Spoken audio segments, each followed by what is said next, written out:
오늘의 말씀의 제목은요, 내가 낫고자 하느냐입니다. 다시 한번, 내가 낫고자 하느냐입니다.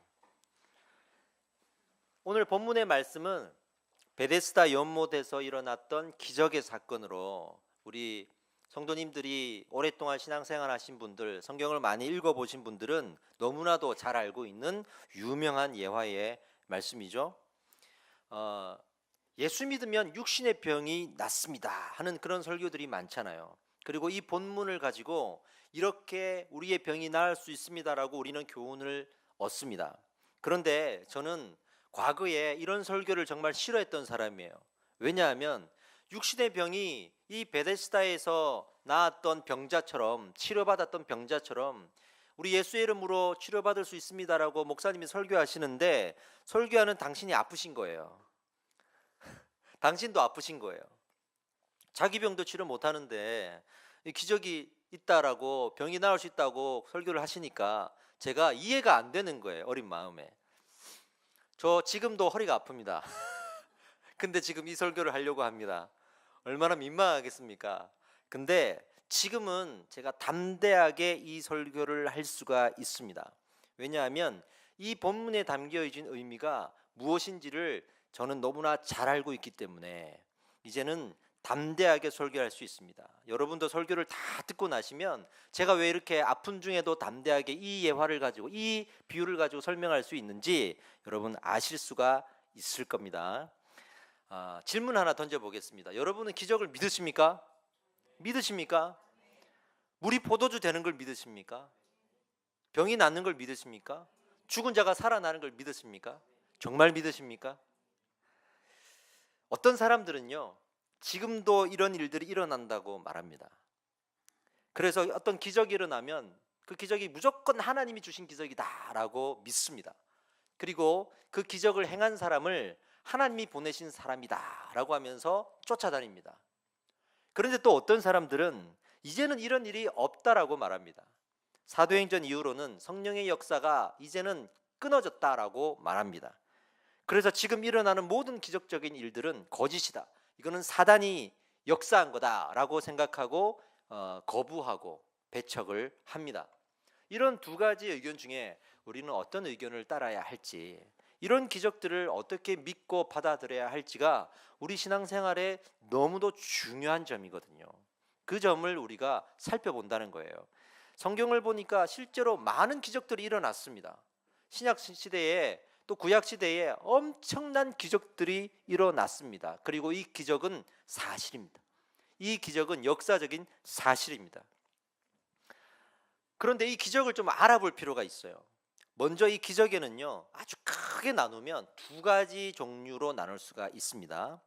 어떤 종류로 나눌 수 있냐면, 하나님이 심판하실 때 행하였던 기적, 또 하나는 긍휼을 베푸실 때 행하였던 기적으로 나눌 수가 있는데, 심판을 행하실 때 행하셨던 기적은 대부분 구약 시대에 나옵니다. 그리고 긍휼을 베푸실 때의 기적은 대부분 신약 시대에 나옵니다. 건 바이 건으로 다를 수 있지만 전체적으로 그렇습니다. 그런데 이 심판을 행하실 때는 어떤 것을 활용하여서 기적을 행하셨냐면 자연 만물을 활용하셨습니다. 노아 홍수 때, 구약 시대잖아요. 그 홍수를 이용하셔서 심판을 하시죠. 그렇게 자연 만물을 이용하실 때가 많습니다. 땅이 갈라진다든지 그런 것들 말이죠. 그리고 신약 시대에 긍휼을 베푸실 때는 어떤 것을 활용하시냐면 우리의 병이 치료되고 우리에게 귀신이 쫓아나고 그리고 죽은 자가 살아나고 또 먹을 것이 생기는 이런 류의 기적들이 일어납니다.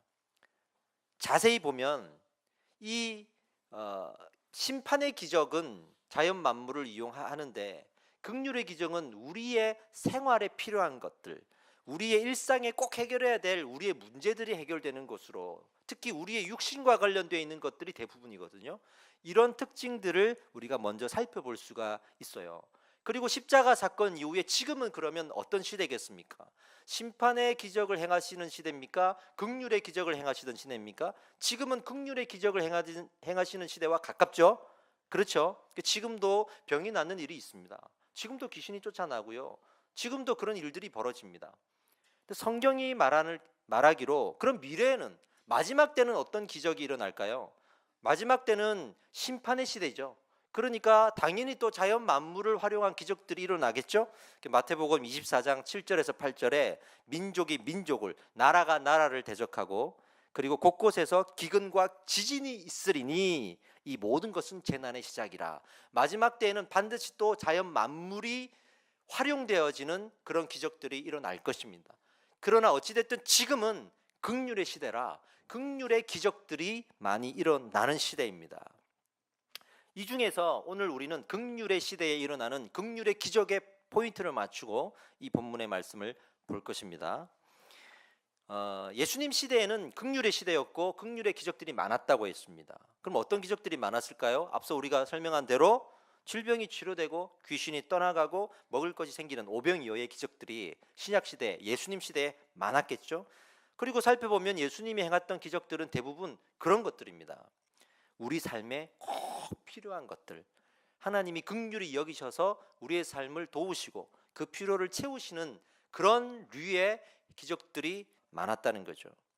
그런데 더 놀라운 사실은 그런 기적들을 원했던 사람, 그런 기적들을 구했던 사람들이 어떤 사람이었는가를 지금 우리의 눈으로 살펴보면 대부분 힘이 없고 가난하고 그리고 권력이 없는 약한 사람들이었습니다. 그 당시에. 왜일까요? 왜 그들이 주로 이런 기적을 구했을까요? 말 그대로 현실에서 해결할 능력이 없기 때문입니다. 반대로 권력 있고 힘 있고 부자였던 사람들은 이런 기적을 어떻게 받아들였을까요? 생각보다 크게 관심이 없었어요. 그들은 권력이 있었기 때문에 지금보다 그때의 권력은 상상하고 비교할 수 없을 정도의 큰 권력이었거든요. 뭐든지 다 할 수 있는데 뭐가 기적이 필요하겠습니까? 돈으로 뭐든지 다 할 수 있는데 뭐 잔잔한 그런 기적들 때문에 먹을 것이 생겨야 되고 이런 것들 필요가 없었습니다. 그래서 힘있고 권력이 있는 사람들은 그 기적보다는 다른 것을 구했습니다. 무엇을 구했냐면 더 큰 권력을 구했습니다. 그러니 예수님이 기적이 일어났다라고 할 때 거기에 모여든 사람들은 다 힘이 없고 가난한 사람들이었던 것이죠. 그런데 권력 있고 힘 있는 사람들에게 한 가지 민감한 기적 하나가 있었습니다. 그런 생활의 기적들은요, 사실은 자기들한테 피해를 주는 게 아니거든요. 생각해 보세요. 자기가 돈이 많고 권력이 있어, 힘이 있어. 그런데 나머지는 참 연약하고 가난하고 힘이 없단 말이죠. 그럼 자기가 도와줘야 된다라고 하는 사회적인 반향들이 있을 거 아니겠습니까? 근데 도와주고 싶지가 않은 거예요. 더 부자가 되고 싶은 거예요. 그런데 여기에 기적이 일어나서 먹을 것이 생겨서 오병이어의 사건이 생기고 질병이 치료되고 해가지고 생활이 좀 해결된대. 자기가 도와주지 않아도 해결된대. 그러니 이 권력 있고 힘 있는 사람들은 이 기적이 좋은 거예요. 그렇죠? 자기가 안 도와줘도 되는 거예요. 그래서 나름 이런 기적들이 일어났을 때 가만히 있었던 겁니다. 그런데 그들도 민감한 기적이 하나가 있었어요. 이 기적만큼은 민감해요. 어떤 기적이냐면 첫째는 자연 만물에 대한 기적이 민감하겠죠.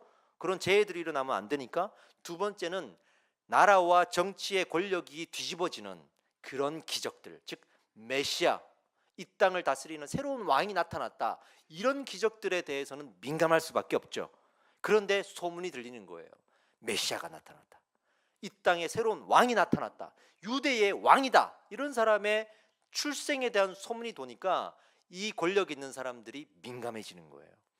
그리고 수소문을 하게 되고 이 문제를 해결하려고 나서게 됐던 것이고, 그래서 예수님을 십자가에 못 박는 일까지도 자행했던 것입니다.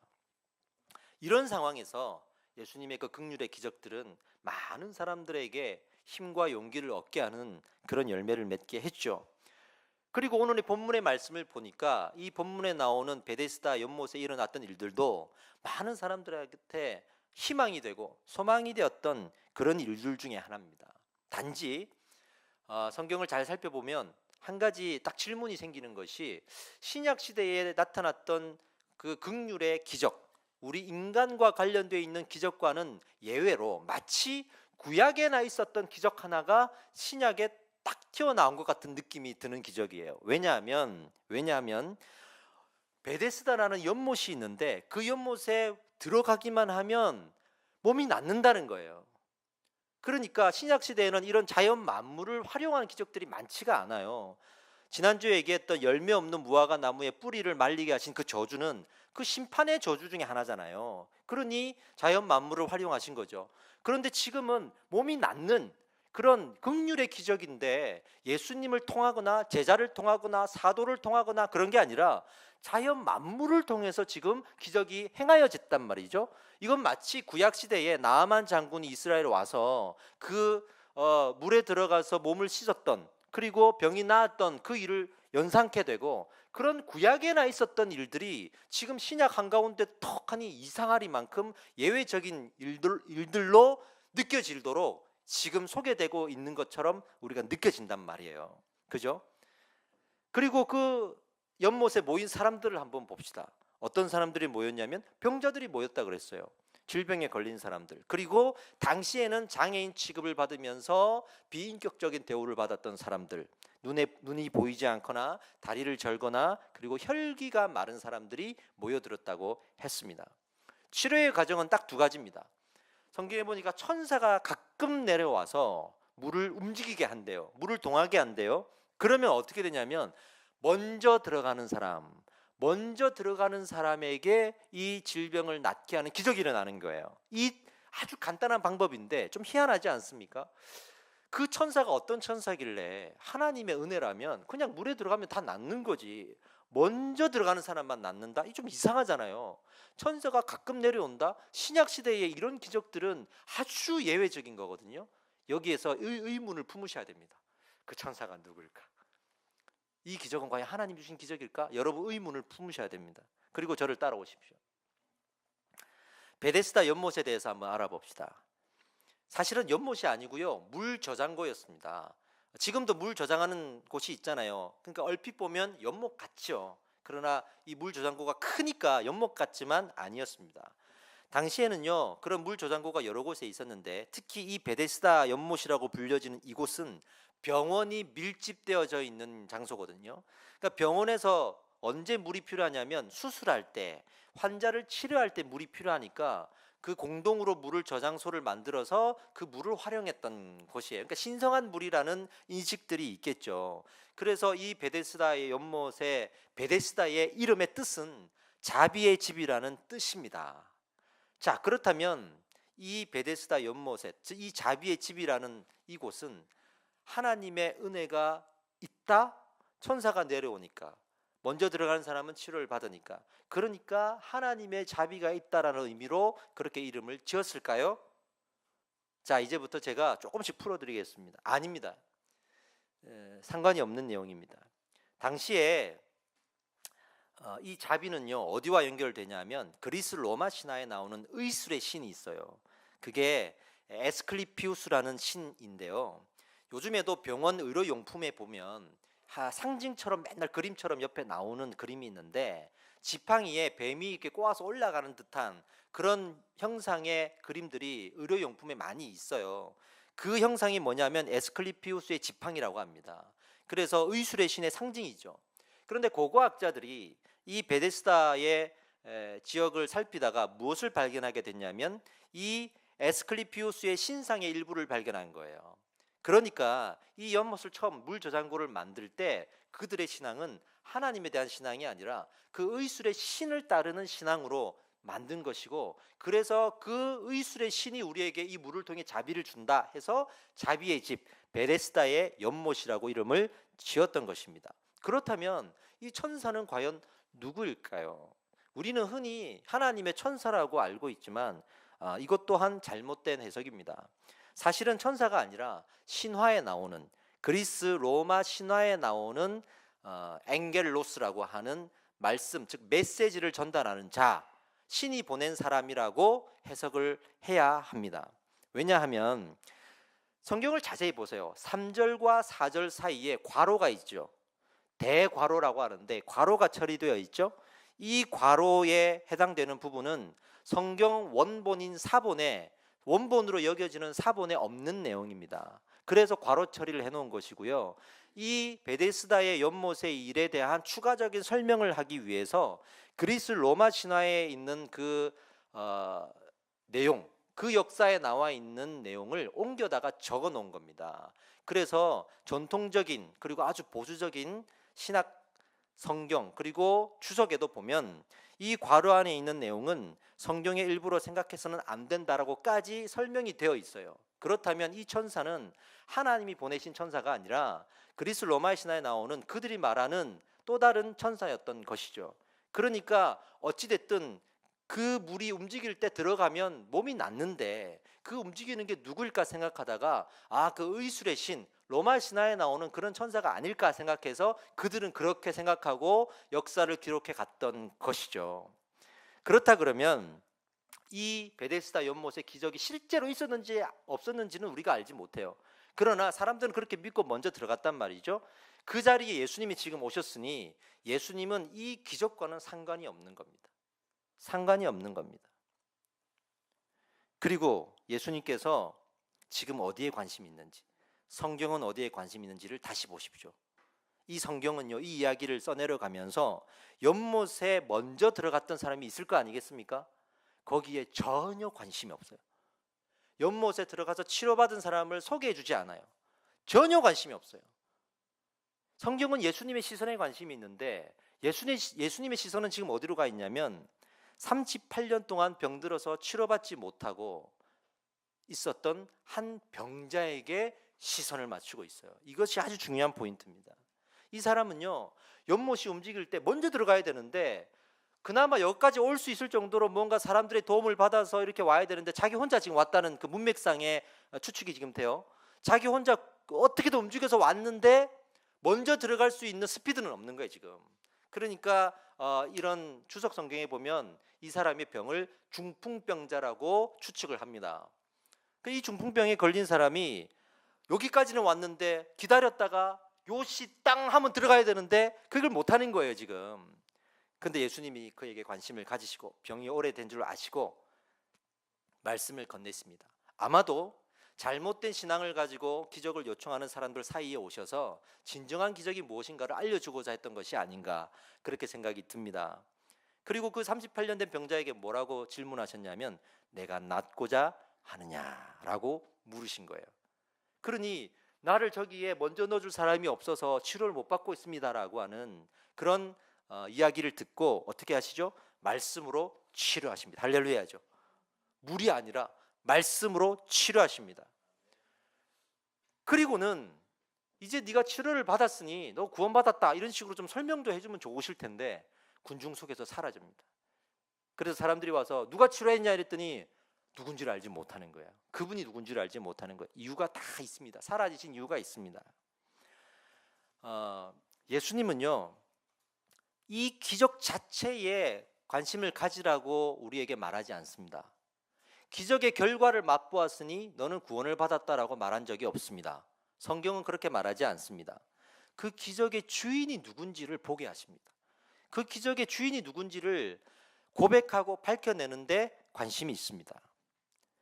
이제 예수님은요 기적의 결과만을 쫓고 기적의 결과를 경험했다고 해서 자랑하고 그것으로 내가 구원을 받은 증거로 삼는 잘못된 신앙을 가진 사람들에게 아주 중요한 교훈을 남기십니다.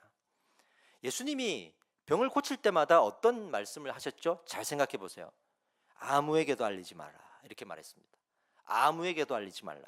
왜냐하면 그런 기적 자체에 집중하라고 예수님이 오신 게 아니거든요. 그런 기적은 예수님이 아니고서도 사도들을 통해 제자들을 통해 얼마든지 그런 기적들은 행할 수 있었습니다.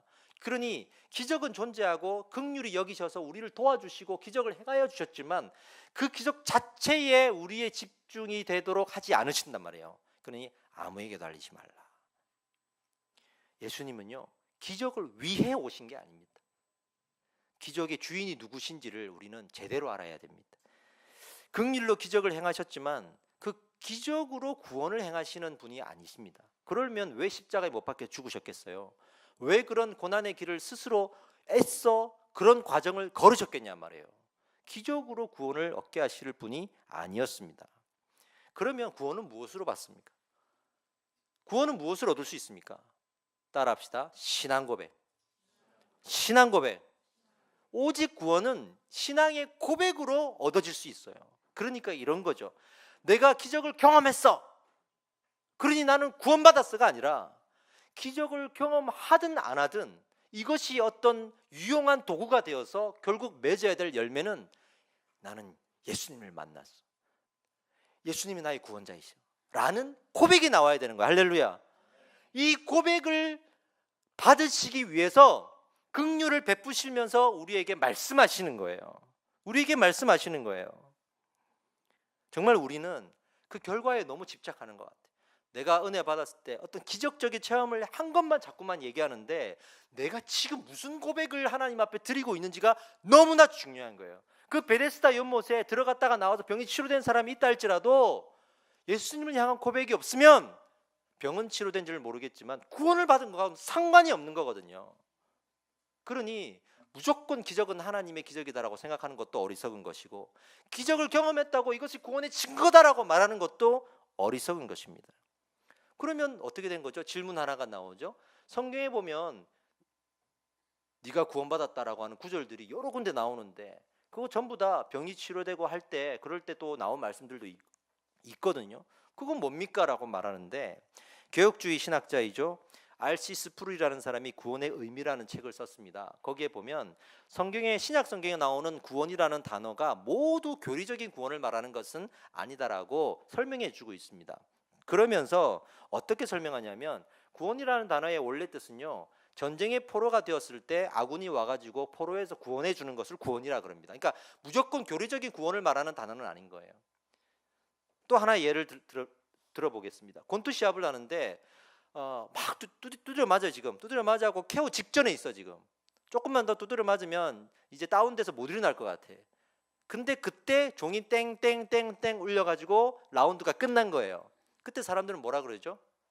저 종이 이 선수를 구원했네, 이렇게 얘기하는 거예요.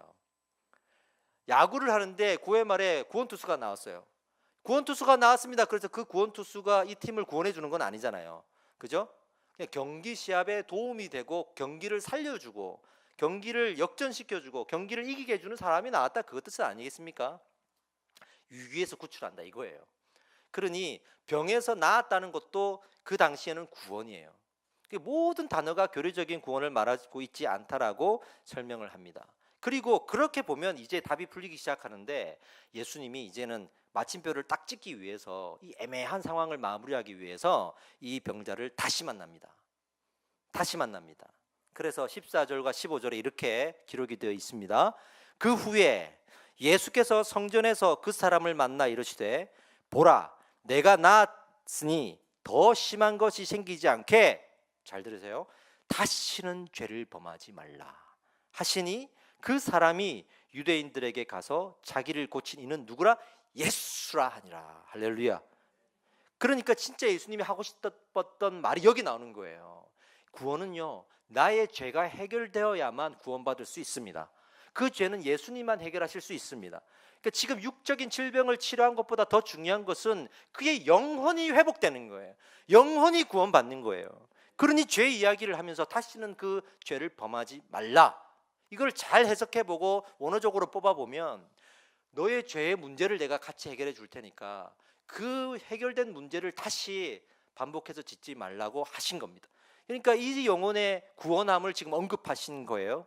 여러분, 구원은요, 내가 하나님 앞에 내 죄를 해결받고 하나님을 믿는다고 고백하는 것, 이 고백이 없으면 절대로 다른 것으로 구원을 얻을 수가 없습니다.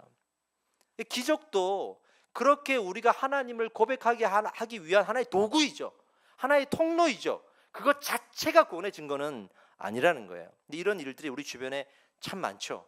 물론 우리는, 믿는 자는 예수님께 기도할 수 있는 특권이 있습니다. 나사렛 예수 그리스도의 이름으로 명하노니 나을지어다 라고 말할 때 그 선포된 믿음대로 이루어지는 기적의 특권이 있습니다. 그러나 이것은 구원의 문제가 해결된 사람들에게 주어지는 특권이지, 그것이 해결되어지지 않았는데 주어지는 특권은 아니라는 거예요. 이전에 제가 설교하면서 이 구절을 풀어드린 적이 있습니다. 예수님께서 베드로 앞에서 교회를 이제 어떻게 세우겠다라고 말씀하실 때, 내가 이 반석 위에 교회를 세우리니 음부의 권세가 이기지 못하리라 하셨던 구절 있죠. 그때 그 반석을 제가 무엇이라고 설명해 드렸는지 기억나십니까? 반석, 케파스, 이거는 천주교에서 잘못 해석해서 베드로 존재, 베드로라는 특별한 존재 위에 교회를 세우는 것으로 잘못 해석해서 교황이라는 특별한 사람이 나왔다고 설명을 드렸죠. 그런데 원래의 뜻은 뭐라고 했죠? 특별한 존재가 아니라 베드로의 고백. 베드로가 뭐라고 고백했죠? 주는 그리스도시요 살아계신 하나님의 아들이십니다라고 했던 그 고백 위에 교회를 세우겠다. 그러니 교회의 존재의 본질은 고백입니다. 우리가 모여서 우리가 교회라고 말하는데, 그렇게 우리가 교회라고 말할 때의 전제는 우리 안에 그 고백이 있다는 거예요. 우리가 모여서 모임만으로 교회가 되는 게 아니라 모여서 이 고백을 하나님 앞에 함께 올려 드릴 때 교회가 되는 것입니다. 우리의 특별한 존재보다 우리가 하는 고백이 더 중요한 거죠. 근데 만약에 우리의 존재가 중요하다고 되어버리면 이런 상황이 벌어지는 거예요. 교회는 건물이 아닙니다. 당신이 교회입니다. 이거 말은 되는데 여기에서 부차적인 설명이 안 되어지면 그냥 내 존재가 교회네, 내가 귀하네, 나는 사랑받아야겠네, 내가 중요한, 이렇게 되니까 교회 와가지고 하나님 저 왔어요, 저라는 존재가 왔어요, 이렇게 되는 거죠. 하나님 저 이뻐하시죠, 저 사랑하시죠, 귀하죠. 그러니 저 이거 갖고 싶어요, 저 이거 갖고 싶어요, 하나님 저 이거 하고 싶어요, 이렇게 되는 거예요. 그런데 나의 고백이 교회라는 것을 알게 되면 교회 와서 어떻게 하겠습니까? 하나님 당신은 살아계신 하나님의 아들이십니다, 할렐루야, 이렇게 되는 거예요. 그 고백을 어떻게든 올려드리려고 하겠죠. 그러니 겸손해지겠죠. 이런 고백이 우리 안에 너무나도 중요한 것입니다. 그러니까 나의 어떠함보다 나의 고백을 원하시는 하나님을 믿으시기 바랍니다. 내 존재가 중요하고 내 존재만 중요하다 그러면 나는 강해야 돼요. 나는 대단한 사람이어야 해요. 그렇죠? 나의 존재가, 내 존재 자체가 특별해야 된다 그러면 우리는 연약한 존재입니다. 우리는 큰일 납니다. 그런데 나의 존재보다 나의 고백에 하나님 영광 받으시고 그 교회를 세워 가신다고 하셨으니 나는 약해도 됩니다. 나는 가난해도 됩니다. 나는 부족해도 됩니다. 그러나 나의 고백이 있기 때문에 이 고백으로 우리 하나님은 영광 받으시고 이 죄인된 나를, 이 부족한 나를, 이 연약한 나를 통해서 하나님은 역사하시는 거예요. 그리고 하나님은 일하시는 겁니다. 그리고 예배를 받으시는 겁니다. 얼마나 귀한 간증의 내용이 등장합니까? 우리 예수 그리스도를 고백합시다. 내가 낫고자 하느냐라고 질문하실 때 그 질문이 지금 여러분들에게도 동일하게 질문되어지는 거예요. 우리 교회 와가지고 많은 문제 해결하고 싶잖아요. 여러분들 각자 가져오신 기도의 제목들 있잖아요. 현실에서 해결돼야 되는 것들, 우리가 소원하고 소망하는 것들, 하나님 이것 좀 해결해 주세요. 우리 집 문제 해결해 주세요. 우리 자녀 문제 해결해 주세요. 우리 사업 잘 되게 해주세요. 하나님 진로 좀 열게 해주세요. 이 관계가 끊어지고 복잡해지고 원수 삼은 거 좀 해결해 주세요. 이런 기도 우리 많이 하지 않습니까? 병이 낫기를 기도하기도 하고 마음의 상처를 위해서 기도하기도 하고 우리가 해결하기 위해서 이 교회 오는 거 아니겠습니까? 그럴 때 예수님이 묻습니다. 이 병자에게 물은 것처럼 이 문제가 해결되길 원하느냐? 그랬을 때 우리의 반응, 예, 해결되길 원합니다. 저 낫기만 하면 됩니다. 해결만 되면 됩니다. 이게 아니라 하나님 앞에 내 영혼을 맡기십시오. 이 기적의 주인은 하나님이십니다. 그걸 고백하십시오. 이 기적보다 나는 하나님이 더 귀합니다라고 고백하십시오. 그랬을 때 하나님이 우리의 모든 삶의 기도의 제목들을 또 들으시고 신음소리도 들으시고 긍휼히 여기셔서 우리의 병과 우리의 아픔과 우리의 문제들을 고쳐주시는 겁니다. 그렇게 하시겠다고 이 땅에 오셔서 내가 너희들을 고쳐주겠다, 내가 너희들을 해결해 주겠다라고 끊임없이 본을 보여주신 것입니다. 그리고 그 본을 보여주신 다음에 끊임없이 반복해서 설명하시기를 예수가 그리스도라는 것을 알리신 겁니다. 하나님이 이 땅에 오신 이유를 알리신 겁니다. 세상에 가장 큰 기적이 무엇이겠습니까? 내가 구원받은 게 기적입니다. 이 고집세고 아집세고 누구 말도 안 듣고 아무 말도 안 들으려고 하는 내가 예수님을 믿고 의지하고 구원받았다는 게 기적입니다. 또 하나의 기적이 있습니다. 내가 예수님을 고백하는 건 기적입니다. 우리 어떤 고백을 받으려고 연애할 때도 그렇게 서로가 최선을 다해서 사람 마음을 살려고 애를 쓰잖아요. 근데 그 고백 하나 받는 거 쉽지 않아서 또 헤어지고 상처받고 그러잖아요. 그 고백을 받으려고 어떨 때는 고문도 하잖아요. 고백해, 자백해 이러면서 고문을 하고 그 고백 안 하려고 순교도 당하고 그러잖아요. 우리 입술에서 보이지 않는 하나님을 고백하고 예수를 나의 구주로 고백하는 것은 기적 중의 기적입니다. 근데 내 마음에 자발적으로 이 마음이 샘솟아서 쏟아진다는 것은 이런 기적이 세상에 어디 있겠냔 말이에요. 누가 여러분들에게 와서 보이지 않는 것을 보인다고 말하라 이러면 보입니다라고 쉽게 얘기하실 분들이십니까? 아니잖아요. 눈에 안 보이고 내가 확인을 못하면 못 믿는 사람들이잖아요, 우리는. 그런데 보이지 않는 하나님을, 정말 2000년 전에야 오셨던 예수 그리스도의 삶을 우리가 인정하고 그분이 하나님의 아들이심을 고백하고 이렇게 표현을 만들었듯이 예수 그리스도를 기억하며 살자라고 고백하는 우리의 이 고백은 기적이 아니고서는 말할 수 없는 그런 고백입니다. 그러니 이 고백으로 우리는 살아야 될 줄 믿습니다. 여러분, 지금 우리에게 이 질문을 주셨는데요, 우리에는 어떤 고백이 있습니까? 기적을 주십시오, 나 저기에 먼저 들어가고 싶습니다 라고 하는 고백만 있는 거 혹시 아닙니까? 우리 마음에는 이 기적의 주인은 당신이십니다. 당신이 주는 기적이 아니고서는 저한테는 의미가 없습니다. 당신이라면 저는 이 기적보다도 당신을 붙들고 선택하겠습니다 라고 하는 하나님을 바라보는 믿음의 고백이 있어야 될 줄 믿습니다. 성경에 나오는 여인들 중에 이런 여인들이 있죠. 개들도 주인의 상에서 떨어지는 부스러기를 먹습니다 라고 고백하는 여인들이 나옵니다. 그러면서 자기의 모든 것을 다 드렸죠. 향유를 부인 여인들 말이죠. 예수님이 기적을 베푸시기도 전에 그렇게 가나안 여인이 와가지고 자기를 개라고 표현하는 말 앞에서도 주인의 상에서 떨어지는 그 부스러기를 먹는 것을 고백했던 그 여인처럼 예수님이 아직 기적을 행하시기 전이거든요. 자기를 딸을 살려주기도 전이고, 그런데도 성경에 나오는 많은 여인들은 먼저 하나님 앞에 드렸습니다. 왜냐하면 기적의 여부보다 당신이 중요하기 때문에. 그 믿음을 가지고 우리 예수님이 말씀하셨잖아요. 이 믿음을 기념하라. 이 믿음을 기념하라. 우리의 신앙은 거기에 있어야 됩니다. 기적은 존재합니다, 여러분. 기적은 지금도 살아 있습니다. 그러나 그 기적의 주인이 하나님이셔야 합니다. 그리고 내가 하나님을 붙드는 것은 기적이 있기 때문이가 아니라 기적과는 상관없어요. 하나님이 살아계시기 때문입니다. 이 고백을 가지고 우리 예수 그리스도를 붙드는 한 주가 됩시다. 이 고백을 가지고 오늘 하나님 앞에 올려드리는 기도를 오늘 같이 드리겠습니다. 우리 기도할 때 하나님이 우리의 주인이십니다. 이 기적의 주인이십니다. 오늘 내 안에 오셔서 살아계신 하나님의 아들이신 예수 그리스도의 영을 부어 주시옵소서. 이 문제를 해결하실 분도 하나님이신 줄 믿습니다. 하나님을 고백합시다. 우리 주여 한번 외치고 동성으로 기도하겠습니다.